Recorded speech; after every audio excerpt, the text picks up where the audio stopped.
اعوذ باللہ من الشیطان الرجیم، بسم اللہ الرحمن الرحیم۔ ناظرین، ایک دفعہ پھر ہمارے اسلامک یوٹیوب چینل پر آپ سب کو خوش آمدید کہتے ہیں۔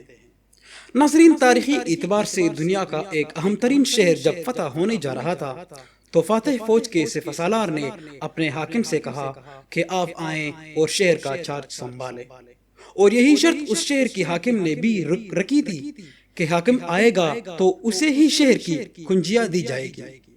چنانچہ حاکم نے آنے کی اطلاع کر دی اور لوگ اس کی آمد کی تیاریوں میں مصروف ہو گئے۔ جس دن اس حاکم نے شہر میں داخل ہونا تھا، اس دن صبح سویرے لوگ اس کے استقبال کے لیے شہر کے باہر جمع ہونا شروع ہو گئے۔ دن چڑھے، دور گرد کا غبار اٹھا تو لوگوں کو لگا کہ حاکم کی سواری آ گئی۔ جب غبار چٹی تو دیکھا کہ ایک اونٹنی کے مہار تامے ایک شخص پیدل چلا آ رہا ہے، جبکہ دوسرا شخص اس اونٹنی پر سوار ہے۔ پیدل چلنے والے کے جسم پر جو پوشاک تھی، اس پر 14 پیوند لگے تھے۔ پاؤں کی چڑھ میں لت پت ہونے کی وجہ سے جوتے ہاتھ میں پکڑ رکھے تھے اور دوسرے ہاتھ سے اونٹنی کو کھینچتا ہوا آ رہا تھا۔ سپہ سالار نے جب انہیں دیکھا تو پکار اٹھا کہ اے بیت المقدس والو، تیار ہو جاؤ، ہمارا حاکم حضرت عمر فاروق رضی اللہ تعالیٰ عنہ آ پہنچا۔ بیت المقدس والے رومی حکمرانوں کی ٹھاٹھ سے واقف تھے۔ یہ منظر ان کے لیے ناقابل یقین تھا۔ پوچھا کہ حضرت عمر رضی اللہ تعالیٰ عنہ وہ ہے جو اونٹنی پر سوار ہے؟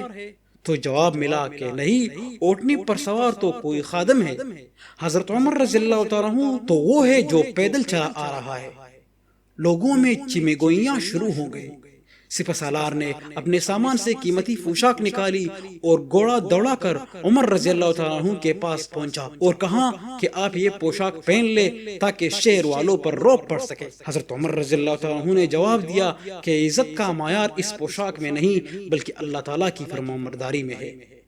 جب وہ شہر میں داخل ہوئے تو لوگوں نے پوچھا کہ غلام اونٹنی پر سوار کیوں تھا؟ تو حضرت عمر رضی اللہ تعالیٰ عنہ سے جواب ملا کہ سفر طویل تھا، ہمارے پاس سامان کے کچھ تیلے تھے جن میں ستو، پانی اور کھجورے تھے۔ اونٹنی ایک تھی اور مسافر دو، اور ایک وقت میں سامان کے ساتھ صرف ایک ہی بیٹھ سکتا تھا۔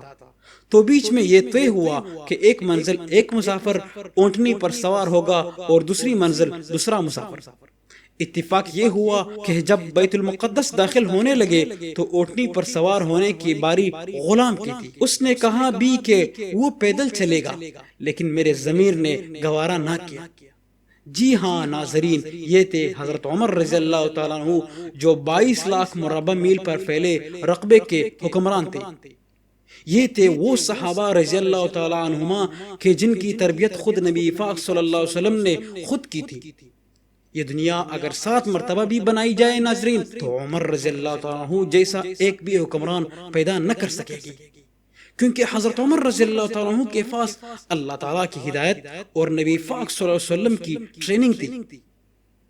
ناظرین، نبی صلی اللہ علیہ وسلم کی تمام صحابہ، خلفائے راشدین اور امہات المومنین ہمارے سر کے تاج اور رہنمائی کے روشن ستارے ہیں۔ اللہ تعالیٰ ہمیں ان کے نقش پر چلنے کی توفیق عطا فرمائیے۔ آخر میں ناظرین، ہمارے پیارے نبی کریم صلی اللہ علیہ وآلہ وسلم پر ایک دفعہ درود شریف ضرور پڑھیے۔